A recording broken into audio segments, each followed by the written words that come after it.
21 டேஸோட டே 9ங்க இன்னைக்கு. இன்னைக்கோட என்னோட வெயிட் கரெக்ட்டா 90ல இருக்கு. டே 9, டே 10 2யுமே ஒரே வீடியோவா போட்டிருக்கேங்க.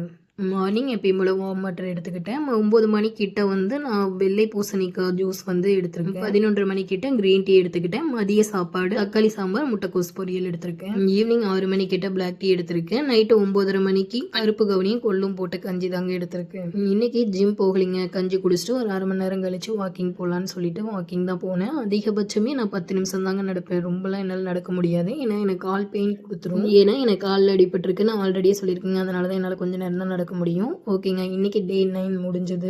இன்னைக்கு டேட் என்னங்க, இன்னைக்கு என்னோட வெயிட் 89,700 கிராம் இருக்கு. டே 9 விட ஒரு 300 கிராம்ஸ் வந்து லாஸ் பண்ணியிருக்கேன். மார்னிங் வார்ம் வாட்டர் 9 மணிக்கிட்ட வந்து 2 எக்கும் ஆஃப் கொய்யாப்பழமும் எடுத்திருக்கேன். 12 மணிக்கு கிரீன் டீ எடுத்துக்கிட்டுங்க. இன்னைக்கு 3 மணிக்கு தான் சாப்பாடு எடுத்துக்கிட்டேன். முட்டைக்கோஸ், கேரட், ஒரு எக்கை வச்சு ஒரு ரைஸ் மாதிரி பண்ணி சாப்பிட்டுக்கிட்டேங்க. ஈவினிங் பால் டீங்க, கொஞ்சம் வெளியில போற வேலை இருந்ததுனால அதை முடிச்சுட்டு பால் டீ குடிச்சிட்டு ஜிம்முக்கு வந்துட்டேன். ஒர்க் அவுட்டை முடிச்சுட்டு ஒரு 9:30 போல ஃபிஷ் சாப்பிட்டுக்கலாம். இன்னைக்கு டின்னர் நைட்டு வந்து ஃபிஷ்ஷோடு நிறுத்திக்கலாம்னு சொல்லிட்டு ஃபிஷ் சாப்பிட வந்துட்டேன். ஒரு பாறை மீன், ஒரு ஜிலேபி மீன் வாங்கிட்டேன். ஜிலேபி மீன் ரொம்ப பெருசு, அதனால ஃப்ரெண்டு நானும் ஆஃப் எடுத்துக்கிட்டோம். அவ்வளோதாங்க, டே 10ஓட டயட் ஃபுல்லாகவே முடிஞ்சிருச்சு. நான் ரொம்ப ஹெவி டயட்லாம் எடுக்கலைங்க, சிம்பிள் டயட்டில் தான் எடுக்கிறேன். எனக்கு பிடிச்ச மாதிரியான சாப்பாடு செஞ்சு சாப்பிட்டுட்டு தான் நான் வெயிட் லாஸ் பண்ணிட்டு இருக்கேன். எனக்கு இதுவே போதும். நீங்களும் ட்ரை பண்ணி பாருங்க, சப்ஸ்கிரைப் பண்ணி சப்போர்ட் பண்ணுங்க.